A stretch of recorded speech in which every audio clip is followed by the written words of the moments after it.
The emptiest rooms are the loudest. Megan O'Brien walked through Oak Creek Memorial's ICU corridor at 6:27 a.m. on a Tuesday, and every pair of eyes that lifted from monitors dropped back down again like marionettes on cut strings. Whispers followed her past the nursing station, not loud enough to hear, just loud enough to know. The fluorescent lights buzzed overhead in their merciless hum, casting everything in that institutional white that made 40-year-old women look 60. She moved between beds with the kind of practiced invisibility that only comes from being unwanted in rooms where you're essential. Her shoes made no sound on the linoleum. She'd learned that years ago. In locker 47, her jacket hung exactly where she'd left it. Faded. Unremarkable. The kind of thing security wouldn't look twice at, the kind of thing patients' families didn't notice when she draped it over the back of a chair. She ran her thumb across the 75th Regiment patch sewn inside the lining, fingers tracing the threadwork like braille. 6 years of careful anonymity lived in that single stitch.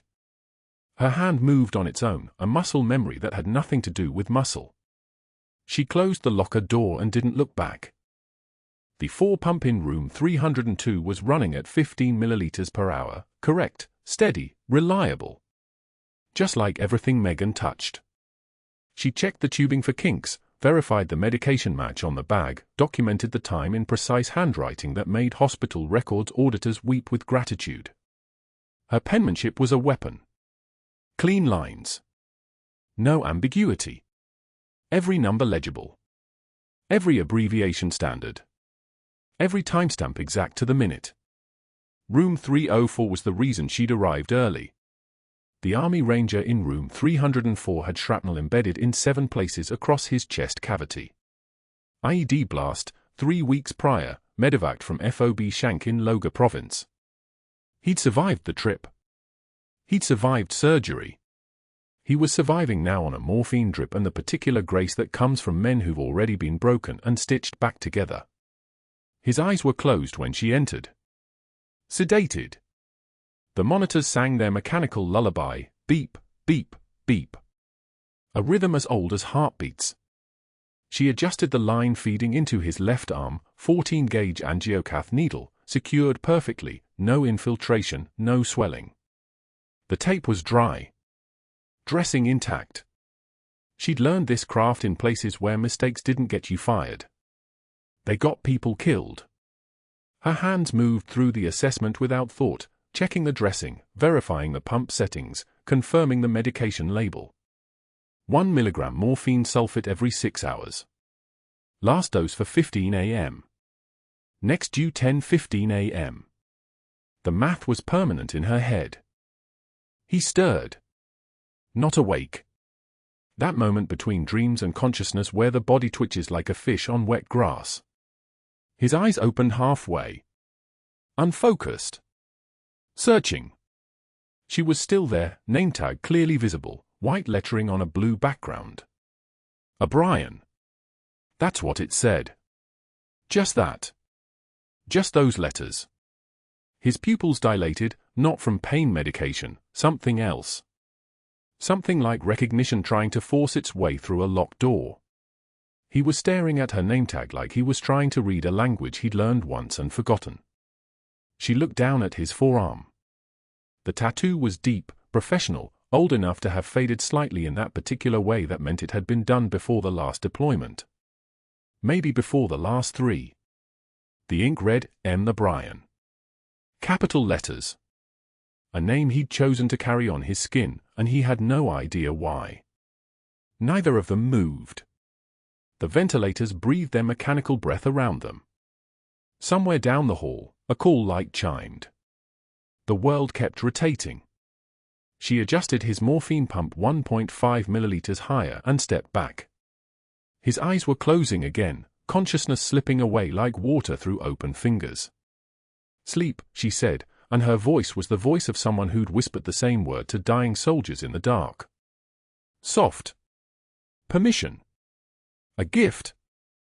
When she exited room 304, Dr. Vincent Hargrove was standing at the nursing station, reviewing something on his tablet with the expression of a man who'd just discovered ants in his apartment.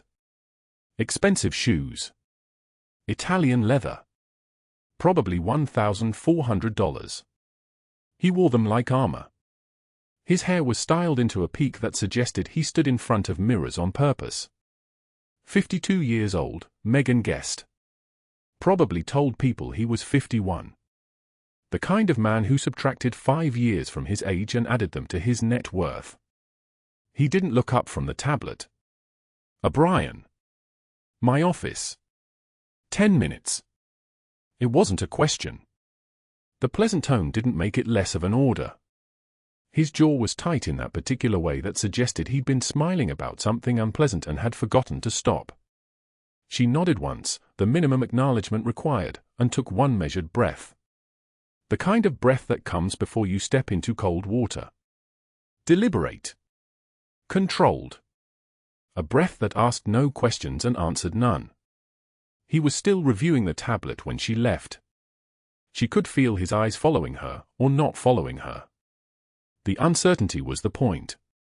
The invisible pressure in the air where attention becomes a weapon. The supply room was a refuge of beige and plastic, 1,400 square feet of sterile equipment organized by unit and expiration date. Megan straightened all ready-straight boxes. Checked all ready-checked inventory. Her hands had a purpose when her mind needed to slow down. Organization was prayer for people who didn't pray. She arranged the dressing kits by size. Confirmed the 4 lubricant stock. Verified that the pediatric equipment was separate from adult, because a single mistake in that area was a mistake that got filed in lawsuit folders. 10 minutes passed the way 10 minutes always passed when you weren't watching, silently, completely, like it had never happened at all. Hargrove's office was on the 3rd floor, administrative wing, the kind of place where carpet existed and fluorescent lights had been banished in favor of actual lamps. His desk was walnut. Actual walnut, not veneer. The computer monitor was larger than most people's televisions. A medical degree hung on the wall, Cornell, 1997, and a framed photo of him standing with a congressman. The congressman was smaller. Hargrove had positioned himself in better light. He didn't invite her to sit. "Close the door," he said. Not looking up from his laptop screen. She did. The latch engaged with a quiet click. The sound was like every door that had ever closed on something important. He opened a file on his laptop. Hospital records. Her name was highlighted. Row after row of her patient assessments, her documentation, her medication administration records. All perfect. All precise.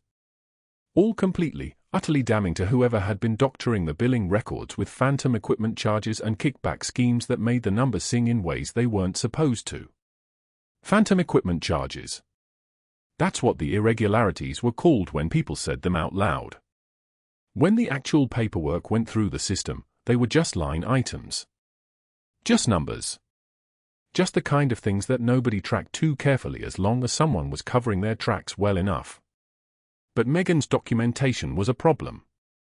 Her charting was so meticulous, so detailed, so impossible to dispute that it made the phantom charges visible to anyone who knew how to read between the numbers. Hargrove knew how to read numbers. "I'm concerned," he said, still not looking at her, "about medication administration protocol on your unit." He clicked something. The screen changed. Specifically, there's been a pattern of delayed medications. 3 patients in the past 2 weeks. Delayed by more than an hour from the prescribed administration time. It was perfectly constructed. A lie that was small enough to be believable, specific enough to sound documented, and vague enough that she couldn't provide a defense because defense would require him to produce actual records that didn't exist. He was accusing her of something that might as well be smoke. Might as well be air. Might as well be shadows trying to convince themselves they were real. "I don't have records of medication delays," she said. Her voice was steady. Factual. The voice of someone presenting evidence. "My administration times are documented to the minute." "Your documentation," he said, and now he did look at her, "is the problem." He turned the laptop screen toward her. There it was, a notice. Formal. Printed. Addressed to the nursing staff. A public write-up accusing her of medication administration failures, posted on the unit board where patients' families could see it, where the nursing students could see it, where every single person who walked through that ICU could see it. The words were careful, professional, devastating. "This was posted an hour ago," he said. "It's part of your permanent record now. If there are any further incidents, we'll need to discuss your continuing employment at Oak Creek Memorial." The room was very quiet. She could hear the traffic on Victory Drive, 7 stories below. She could hear the hiss of the air conditioning cycling through vents. She could hear her own heartbeat, steady and untouched, the heart rate of someone whose body had learned to process survival long before she walked into civilian hospitals. "I understand," she said. "Do you?" His voice had shifted. It was lighter now. Satisfied. The tone of a man who'd just pushed someone over a line and discovered they wouldn't push back. "Because it seems like you don't understand how things work here, Megan. Maybe you understood them where you came from. Maybe you were important somewhere else. But here, you're just a floor nurse. And floor nurses follow protocol." She nodded. The nod was the only answer he was going to get. When she left his office, the notice was already being read by the afternoon shift. 3 nurses standing in front of the unit board, reading about Megan O'Brien's documented failures. One of them was Rebecca, who'd shared lunch with her last week. Rebecca's eyes slid away when Megan passed, like looking at her had become uncomfortable. The ICU went quiet when she returned. Not a sudden quiet. A gradual one. The kind that sneaks up on you while you're not looking. Conversations that had been happening stopped happening. The break room, which had been warm, became cool. People found reasons to work in other units. In room 304, the Army Ranger was awake. His eyes tracked her when she entered. Not aggressive. Just tracking. The way soldiers track things that might matter. His hand moved toward the call button, and she held up one finger. "Wait." She checked his verified his line, confirmed his medication. The tattoo on his forearm caught the light. M. the Brian. He watched her watching it, and something flickered in his expression that looked like a question he'd forgotten how to ask. "How are you feeling?" she asked. "Like someone shot me," he said. She almost smiled.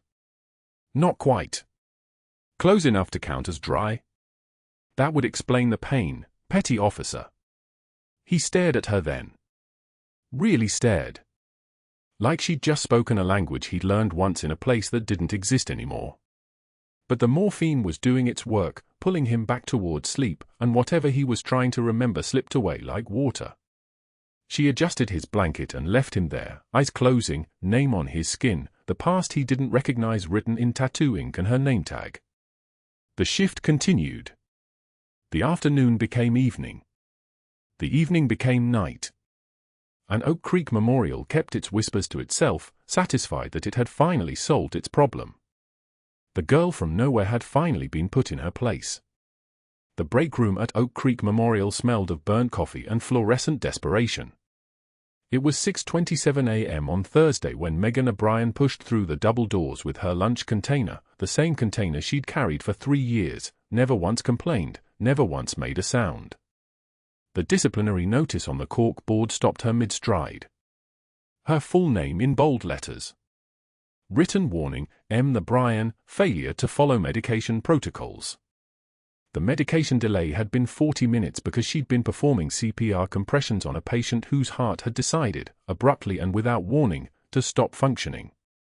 The medication delay had been because someone had to be the adult in the room while 2 residents froze. The medication delay had been because some things matter more than timing. Megan read it once. Her jaw tightened, a single muscle fiber contracting, but she said nothing. She folded her lunch container against her chest and walked to the corner table, the one by the window where rain had started to hammer the glass like applause from an angry audience.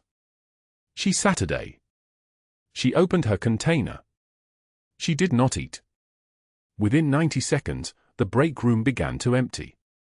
Karen, the day-shift charge nurse, looked up from her phone, laughed at something that wasn't funny, and announced she needed to check on a post-op patient who definitely did not need checking. She left. Marcus, who'd been microwaving his breakfast burrito for 2 minutes, suddenly remembered urgent paperwork. The burrito went in the trash, half-cooked.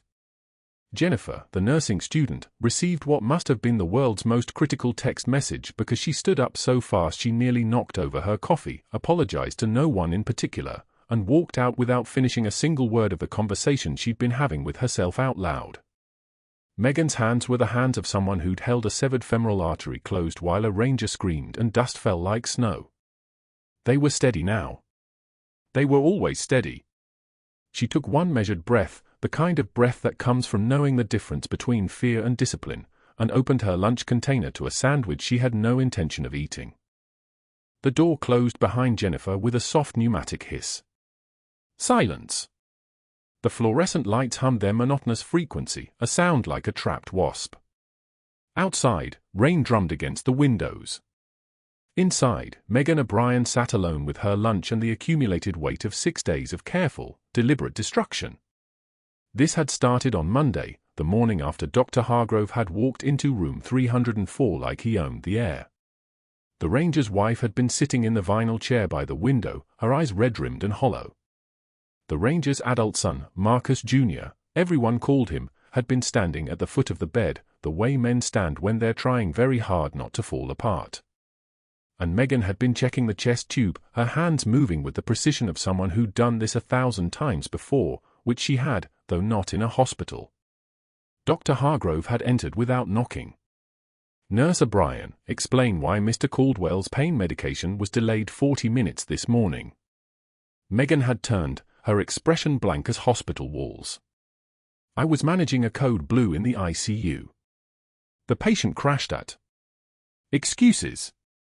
His voice was knife-blade thin, designed to cut in front of an audience. Always excuses with you.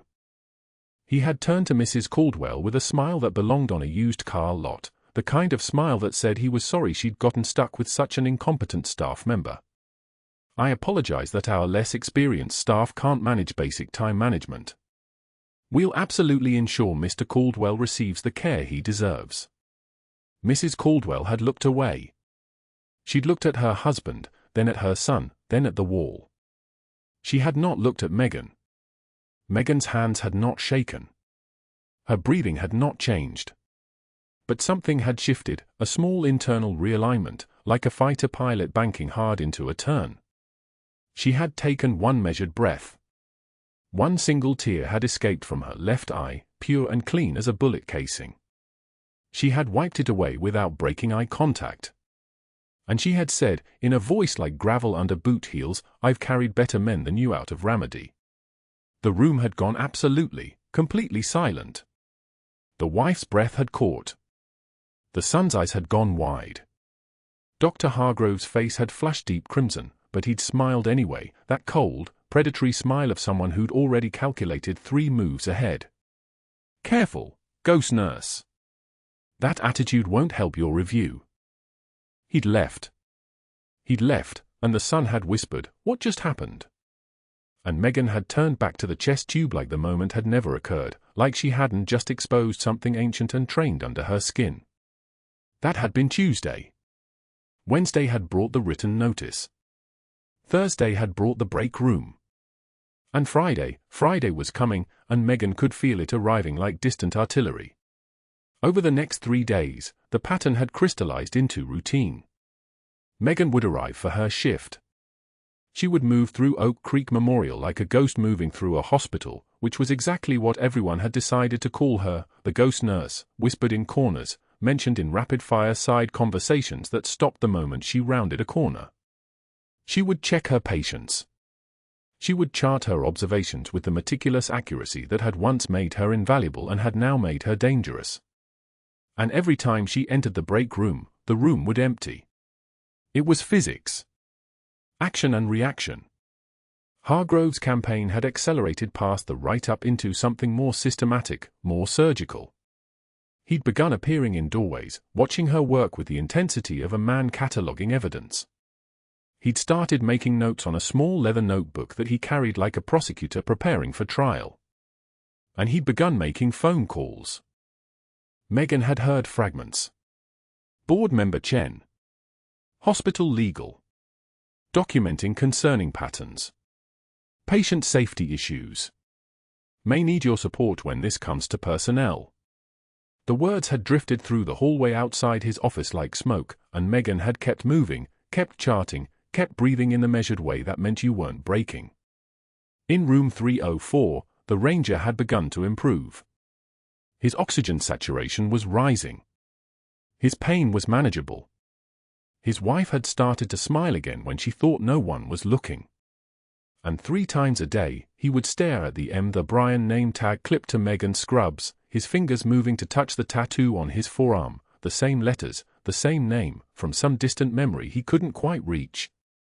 She would change his bandages. She would adjust his fore. She would take his vitals with hands that had once adjusted field tourniquets in places where the sun was a weapon and the sand remembered everything. He never spoke. Neither did she. But there was a recognition happening beneath the surface, the way dogs recognize each other in the dark. The Ranger's wife had noticed. She'd asked, once, "Did you ever serve?" And Megan had said, "A long time ago," and that had been the end of it. That had been all the truth anyone needed. The wife had nodded, the way people nod when they understand that some questions have answers that belong only to the person who lived them. Friday arrived with grey skies and the low pressure that comes before a storm.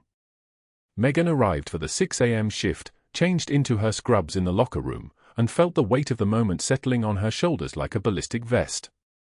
She knew something was coming. She could feel it the way a soldier feels atmospheric changes before an ambush, a pressure in the air, a tightness in the skin, the sense that the world was about to reset itself. She walked to room 304. The Ranger was resting, his wife in the chair beside him reading a paperback mystery, the kind of book people read when they need the illusion of control. Megan checked his monitors. BP 118/76. O2 sat 94. Heart rate steady, a clean sinus rhythm across the screen. He was healing. In 3 days, maybe 4, he'd be transferred to the step-down unit. In a week, he might go home. Megan adjusted his flow rate and was turning to leave when his hand moved. Not dramatic. Not sudden. Just a shift, fingers uncurling from the hospital blanket, reaching toward her arm. She stopped. She turned back. His eyes were open, grey-blue and focused, locked directly onto hers with an intensity that made the hair on her neck stand up like a warning system. "Do I know you?" His voice was hoarse, barely above a whisper. But the question sat between them like a live round. Megan's face didn't change. Her voice stayed level, measured, exactly the same as it had been for every other patient in this hospital.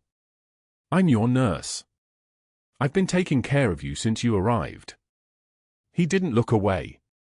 He looked at her the way a man looks at something he's spent years trying to remember, something that wakes him up at 3 in the morning with his heart hammering in his chest. "Your name tag," he said. Brian. Megan stepped back. "I need to check your chest tube." "Let me." "Wait." His hand moved with surprising strength, fingers grasping her wrist. "Before you go.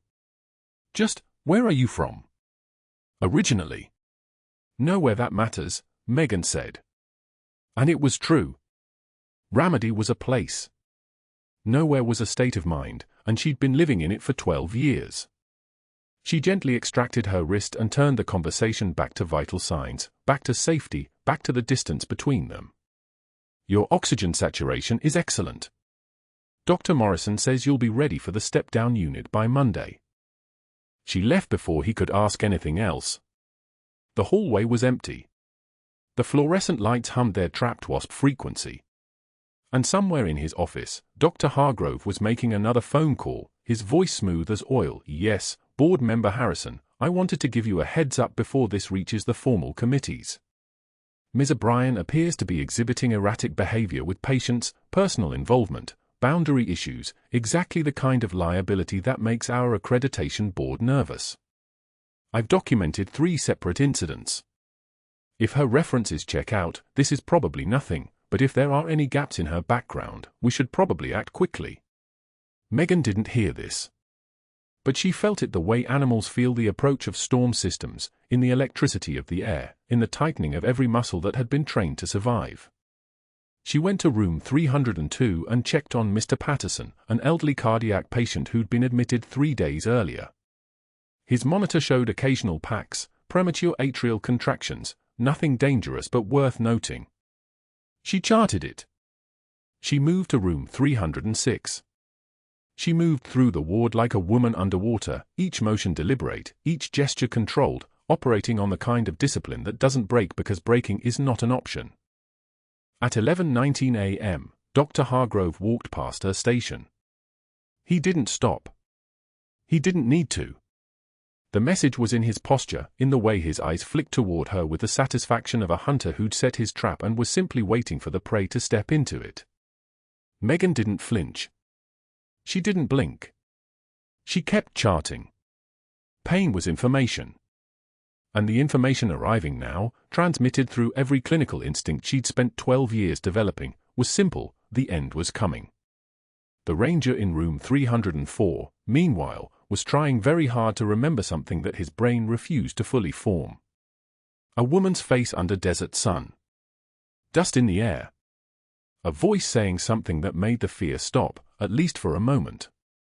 An M. O'Brien patch on a uniform. An M. O'Brien name tag on a scrub top. The same person, couldn't be, had to be, couldn't possibly be. He touched his tattoo again. The letters were permanent. The memory was not.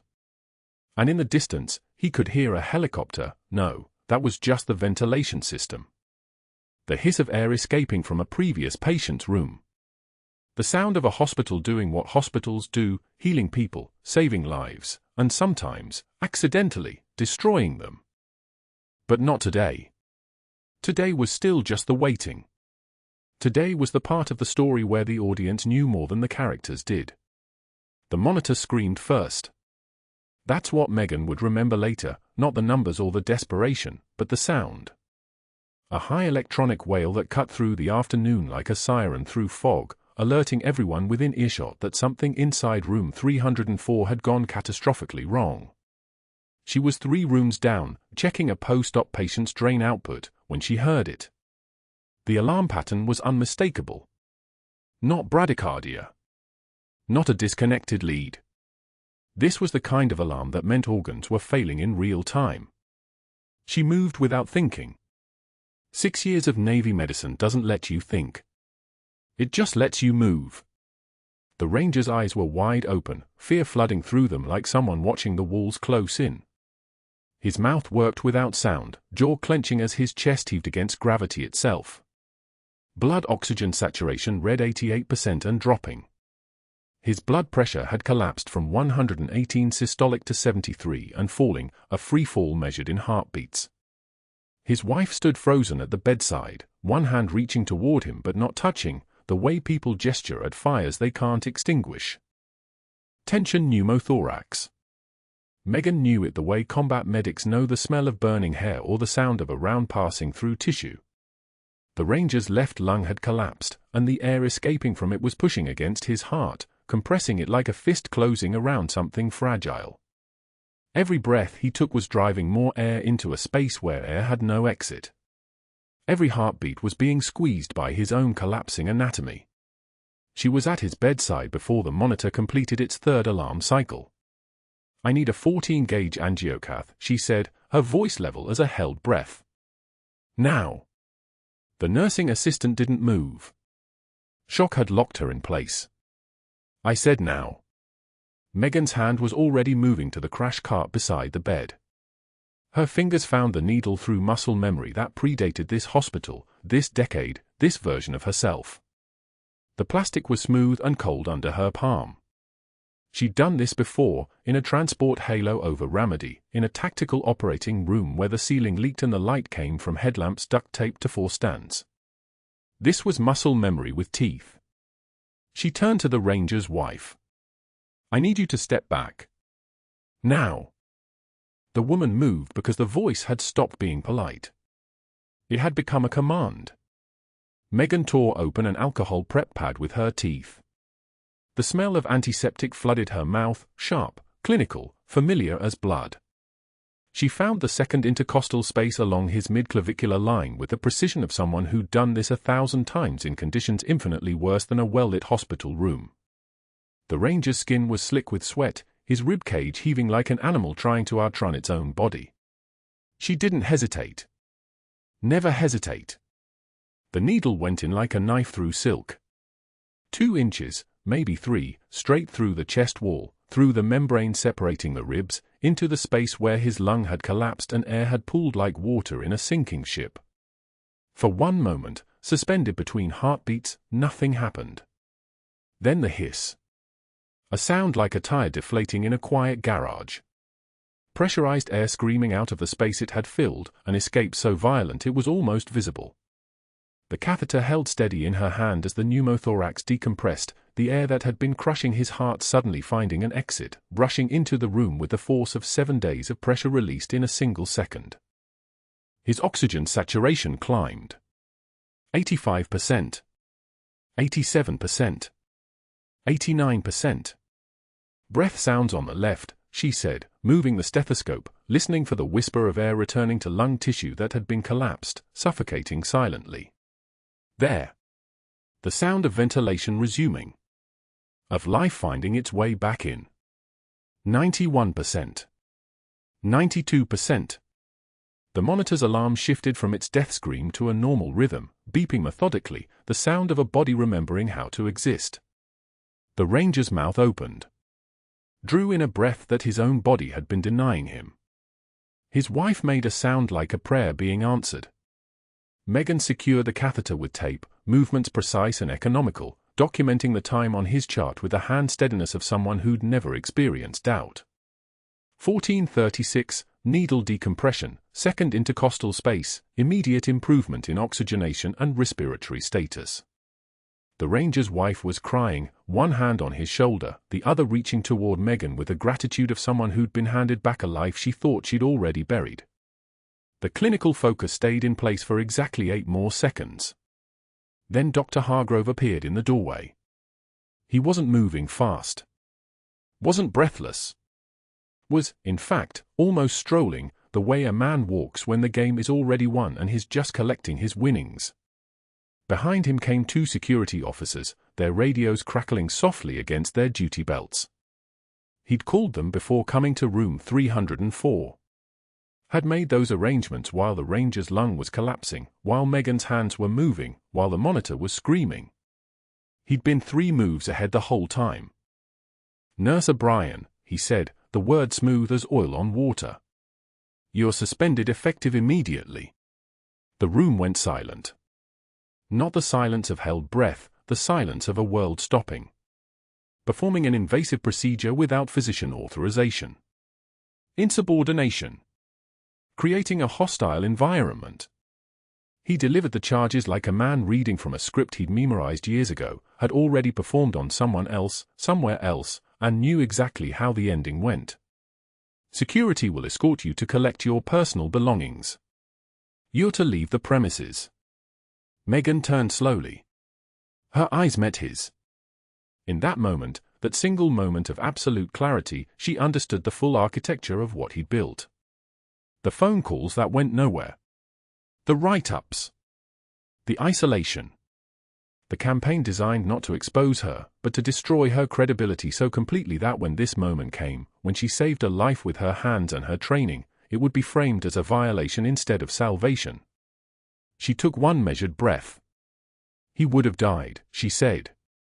Her voice was quiet. The kind of quiet that makes people listen harder, that commands attention through the mere fact of its restraint.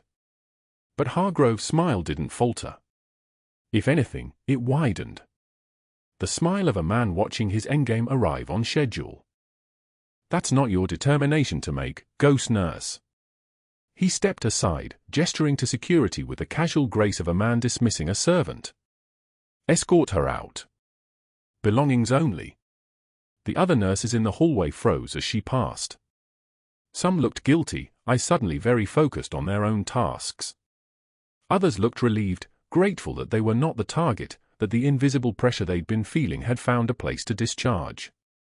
Only Marcus, a charge nurse who'd worked with her since her first shift, looked sick with shame. He opened his mouth, closed it, looked away. Megan didn't break stride. Her locker was in the break room on the second floor. She climbed the stairs with security flanking her like an honor guard escorting a prisoner. The fluorescent lights hummed their constant, indifferent song. The smell of microwaved food and stale coffee filled the cramped space where nurses went to decompress for 5-minute intervals between managing human suffering and organizational dysfunction. She packed what she'd brought 6 weeks ago, her jacket with the faded 75th Regiment patch sewn into the lining, the patch that linked her to a life she'd spent half a decade trying to bury. The patch that no one here knew how to read, that looked to casual observers like a worn-out piece of fabric, nothing more. When she removed it from her locker, she felt the weight of it disproportionate to its actual mass, as though 6 years of anonymity, of carefully constructed ordinariness, was compressed into that one small token of who she'd been. Down the main corridor. Past staring patients trying to understand why security was escorting a nurse toward the exit as though she'd violated something sacred. Past families waiting in uncomfortable chairs, past a woman holding flowers for someone on the 3rd floor. The automatic doors parted like a mouth opening to let something unwanted pass through. The parking lot was full of Savannah afternoon heat, the kind of heat that made the asphalt shimmer and reduced the world to its most essential elements. Megan sat in her car for 5 minutes without starting the engine. Her hands were still steady. Her breathing was still controlled. The composure was still perfectly intact. But everything else, the careful, constructed ordinariness of the life she'd built, had just fallen away. Back inside room 304, Dr. Hargrove was returning to his office, moving with the satisfied stride of a man who'd successfully eliminated a complication. The security guards were completing their reports. The ranger's wife was calling family to tell them that her husband had survived something he shouldn't have. The monitor beeped its steady rhythm. Oxygen saturation holding at 94%. Sinus rhythm intact. A life preserved by the hands of a nurse who'd just been destroyed for saving it. In his office, with the door closed, Hargrove opened his computer and pulled up Megan's employment file. He began creating the narrative that would justify what he'd already done. He noted the phone numbers she'd listed as references, numbers that went to disconnected lines, to voicemail boxes that no longer existed, to the administrative offices of military units that didn't officially confirm the service records of anyone. He drafted an incident report describing aggressive behavior, unauthorized medical procedures, a pattern of instability masked by professional facade. Then he created a new document titled Disciplinary History, O'Brien, and began typing fabricated warnings, backdating them to her first week. Written warning for insubordination. Verbal counseling for inappropriate bedside manner. Documentation of prior incidents with other physicians. Each entry meticulously constructed, each timestamp carefully placed, each one a brick in the wall he was building around her reputation. His confidence was absolute. He'd done this before. He would do this again. The system protected men like him. The system crushed nurses like her? Megan drove home at 2 p.m. on a Tuesday, her jacket with the patch in the passenger seat beside her, the hospital receding in her rearview mirror until it disappeared entirely. She didn't know that in 6 hours, the ranger would wake and stare at her name tag again with that same confused recognition. She didn't know that recognition would lead somewhere. She didn't know that 2 days from now, everything would change. All she knew, in that moment, was that she was driving away from the only life she'd managed to construct after Ramadi, after the nightmares, after deciding that the woman who'd carried rangers out of kill zones would need to disappear completely in order to survive. But ghosts, as it turned out, had a way of finding their way back to the living. Security escort arrived at the staffing office like an afterthought. 2 officers in grey shirts moved with the mechanical courtesy of men following protocol, not passion. Megan stood, still in scrubs, her name badge catching fluorescent light one last time. Dr. Hargrove's voice followed her down the corridor, something about recklessness, about procedures performed without authorization, about liability.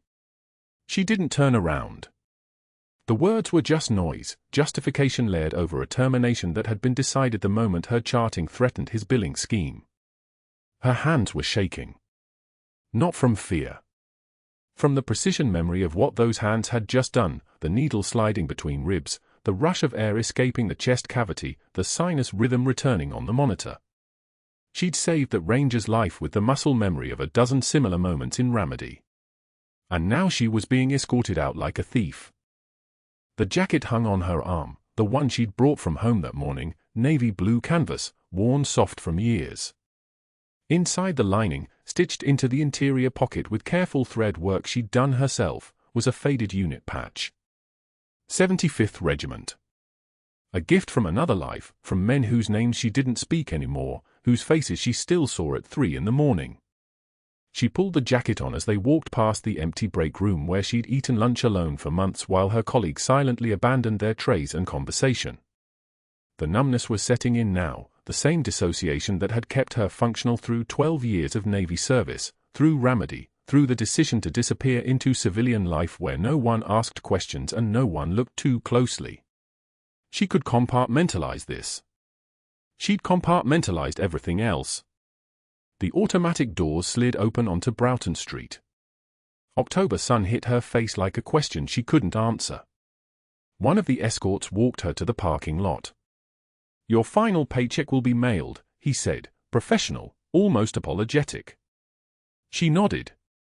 The car started. The drive home was 17 minutes. She knew because she'd timed it on her first day 6 years ago, mapping routes, escape paths, the way soldiers do. Old habits. Habits that never really died.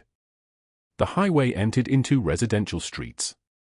Her house was modest, 3-bedroom, white shutters, a porch where neighbors sometimes waved.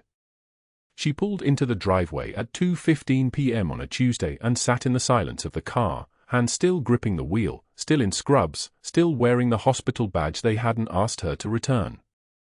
The kitchen table was where she broke. Not dramatically.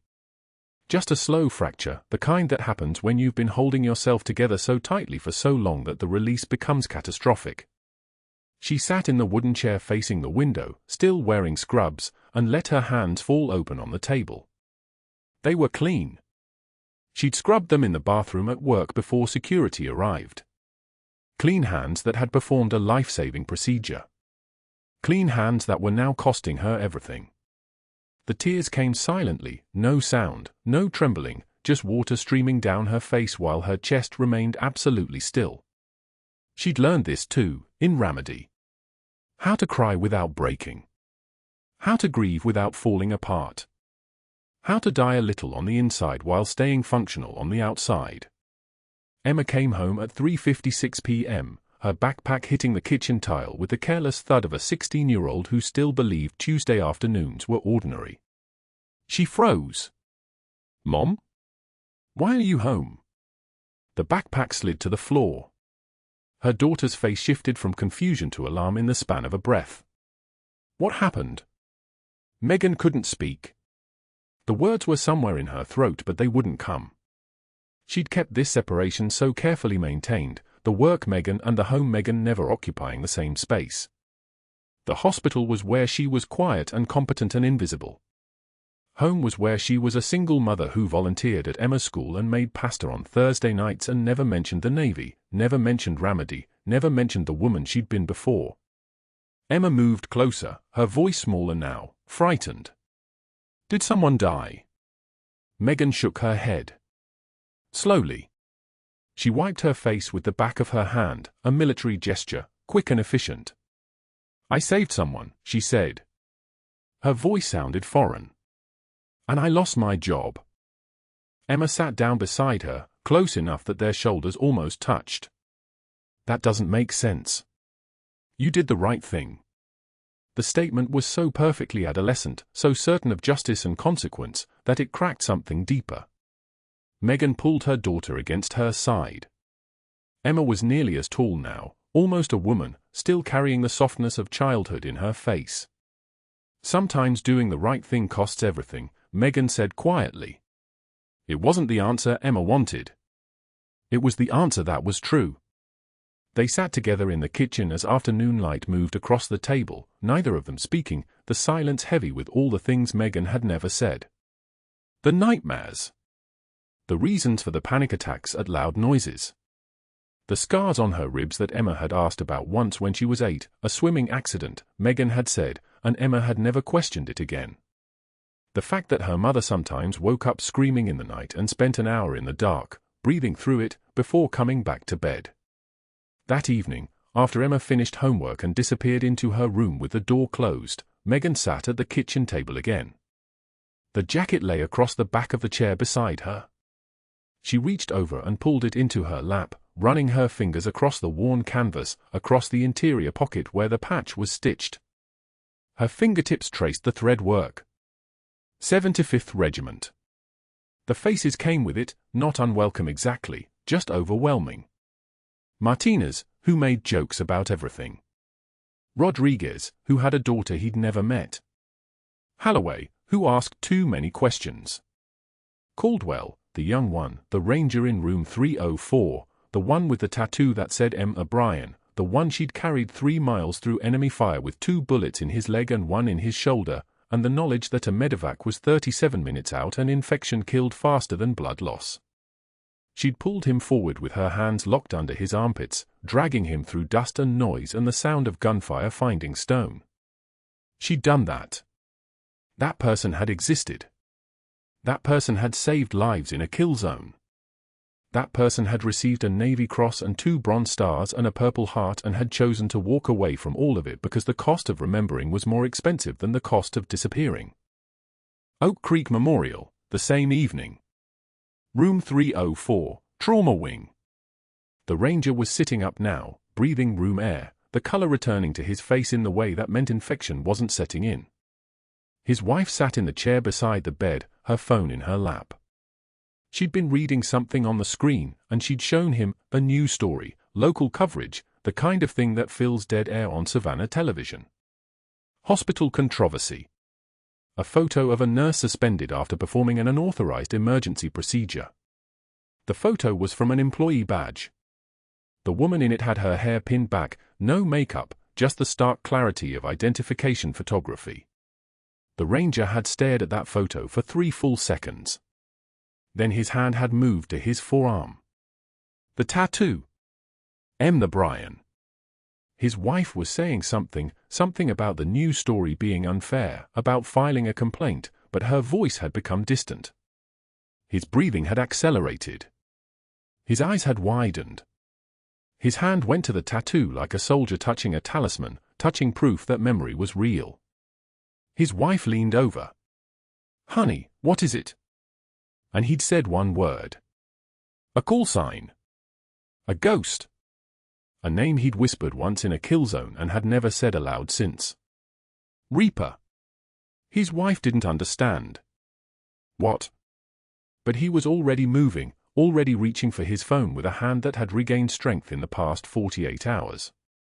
A woman had given him that strength. A woman who'd moved through Oak Creek Memorial like she didn't exist, who'd been hunted by a man in a white coat, who'd saved his life with the kind of clinical precision that only came from having saved lives when it mattered. His wife watched him dial their son. His voice was shaking. "It's her. I'm telling you, it's her. Reaper. She's the nurse they suspended. We need to call someone. We need to." He was crying now. His wife's hand went to her mouth. And somewhere in Savannah, in a modest house with white shutters, Megan O'Brien sat in the dark, holding a jacket with a faded patch, unaware that the ghost of who she used to be was about to become impossible to ignore. The ranger's eyes opened at 6:02 a.m. Sunlight cut through the hospital blinds in sharp lines. His wife sat in the chair beside him, scrolling through her phone when she turned the screen toward him. A news article. Oak Creek Memorial. A photo of Megan in her scrubs, the headline reading, "Nurse suspended after life-saving procedure, hospital under investigation." He stared at her name tag in the photograph. M. the Brian. His hand moved to his forearm. The tattoo. The same letters. His voice came out as a whisper, one word that his wife didn't recognize until she Googled it later and found a Reddit thread about military call signs, Reaper. His wife's hand went to her mouth. She asked no questions. She simply got up and called someone, a cousin who worked at Fort Stewart, who owed them favors from a deployment 12 years ago. Within 4 hours, the machinery of the United States military began to move. Meanwhile, Dr. Hargrove sat in his office at Oak Creek Memorial, forging Megan's disciplinary documents. His hands were steady as he typed the dates, fabricating incidents, adding signatures from nurses he'd coached. He'd done this before, buried complaints, rewritten records, purchased silence. The billing fraud was manageable. The real threat was Megan's charting. Clinical precision like hers created a paper trail. He just needed her gone, her credibility destroyed, her file buried so deep that no one would ever question her suspension. He didn't hear the footsteps until they stopped at his door. The man who entered was 32, in a navy dress uniform, with captain's bars and a name tape that read O'Brien. Megan's grown son. He stood in the doorway with his hands at his sides, military bearing absolute, and spoke 5 words with the precision of someone trained to give orders. My mother is Senior Chief Petty Officer O'Brien. The room went so quiet you could hear Hargrove's printer still running. Captain O'Brien didn't raise his voice. He didn't need to. NCIS is here. FBI is here. They're currently in the basement with your server. They have a warrant. You're going to want a lawyer. Hargrove's face drained of color. His hands trembled, not from fear but from the sudden understanding that everything he'd built was collapsing in real time. He reached for his phone. Captain O'Brien stepped forward and placed his hand on the desk. Don't. The investigation took 3 hours. A Navy nurse liaison found Megan at home, sitting in her darkened living room. The woman read from a file with trembling hands, each sentence heavier than the last. Senior Chief Petty Officer Megan O'Brien. Naval service, 23 years, 4 months. Deployments, 14. Combat tours, 7.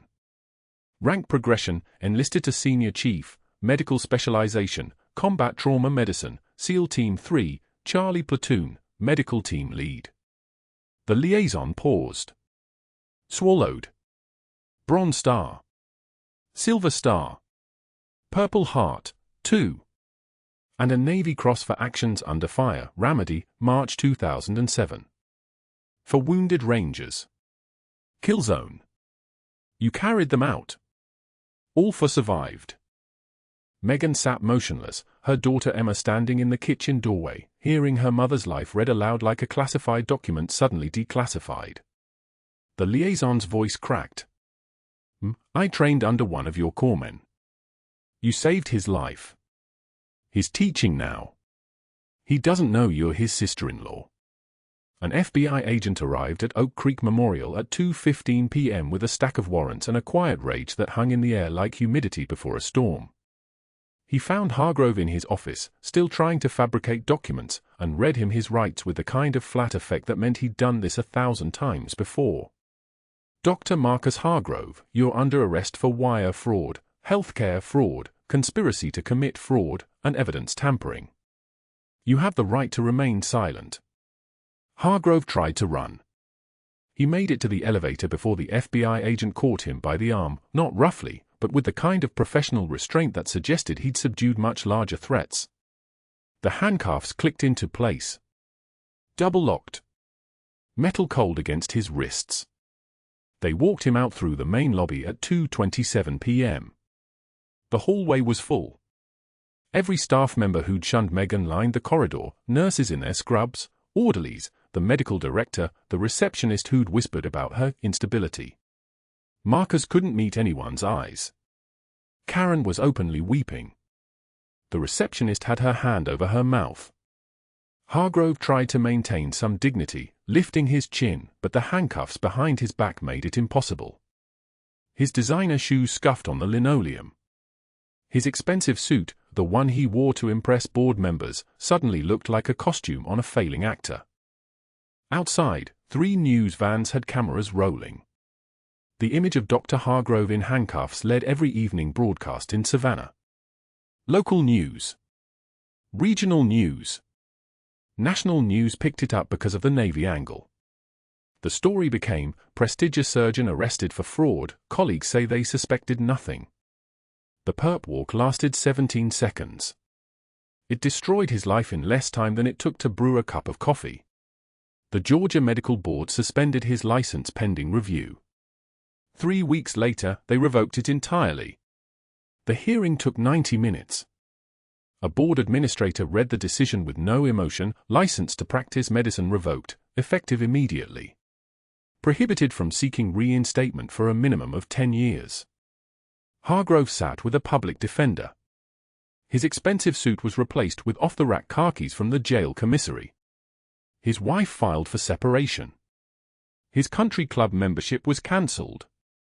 His children's private school board reviewed and rejected his donation commitment. 6 months later, Dr. Hargrove stood in front of a community college classroom, teaching CPR basics to board students who'd signed up for the cheapest certification course available. He wore a polo shirt with a college logo, making $15 an hour, demonstrating chest compressions on a plastic dummy named Annie. A student scrolled through her phone, not paying attention. Another student asked if they could leave early. Hargrove's hands, once holding a surgeon's authority, pressed down on lifeless plastic. The fluorescent lights hummed their endless song. The wall clock ticked. This was his life now. A ghost of competence, teaching resurrection to people who didn't care.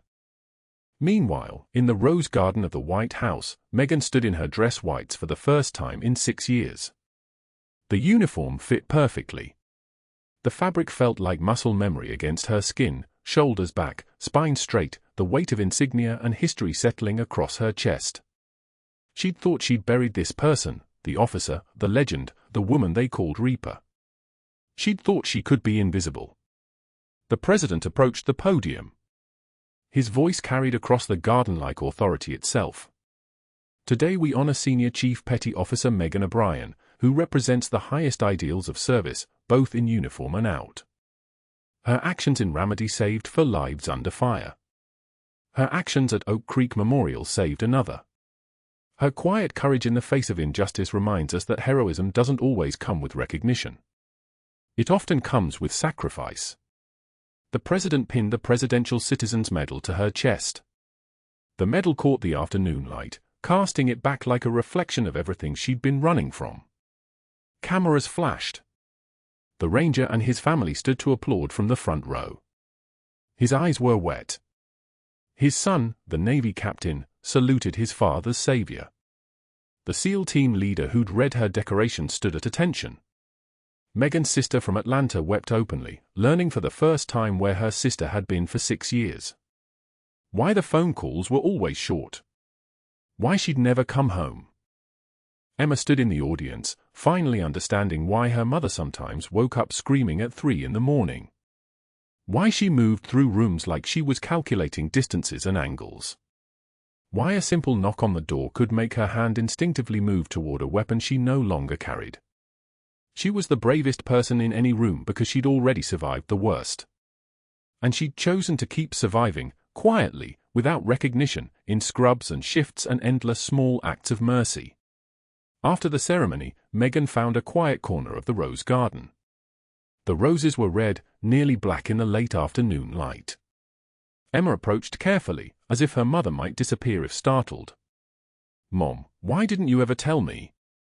Meghan's answer was measured, each word deliberate, "Because I wanted to be your mother. Not a hero. Just your mom. I wanted normal." Emma hugged her. "You're both." 2 weeks later, Meghan accepted a position at Fort Stewart training combat medics.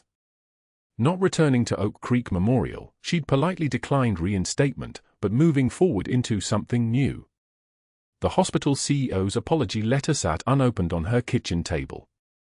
The letters from the nurses who'd abandoned her went into a drawer. The only thing she kept visible was a photo of her standing with the ranger, both of them smiling for the first time in years. Her first day at Fort Stewart, she walked into a classroom of young medics in training and wrote her rank on the board, Senior Chief O'Brien. She turned to face them, and when she spoke, her voice had changed. No hesitation. No deference. Pure command. Pain will come to you. Chaos will come to you. Injustice will come to you. What you do in those moments defines who you are. Not your rank. Not your uniform. Your character. And character is forged in silence, under pressure, when no one's watching. She taught them needle decompression. She taught them how to take one measured breath under fire. She taught them how to be ghosts when necessary, and legends when the moment demanded it. In her office, the faded 75th Regiment patch hung in a frame on the wall, no longer hidden inside a jacket lining. Her Navy Cross sat beside it.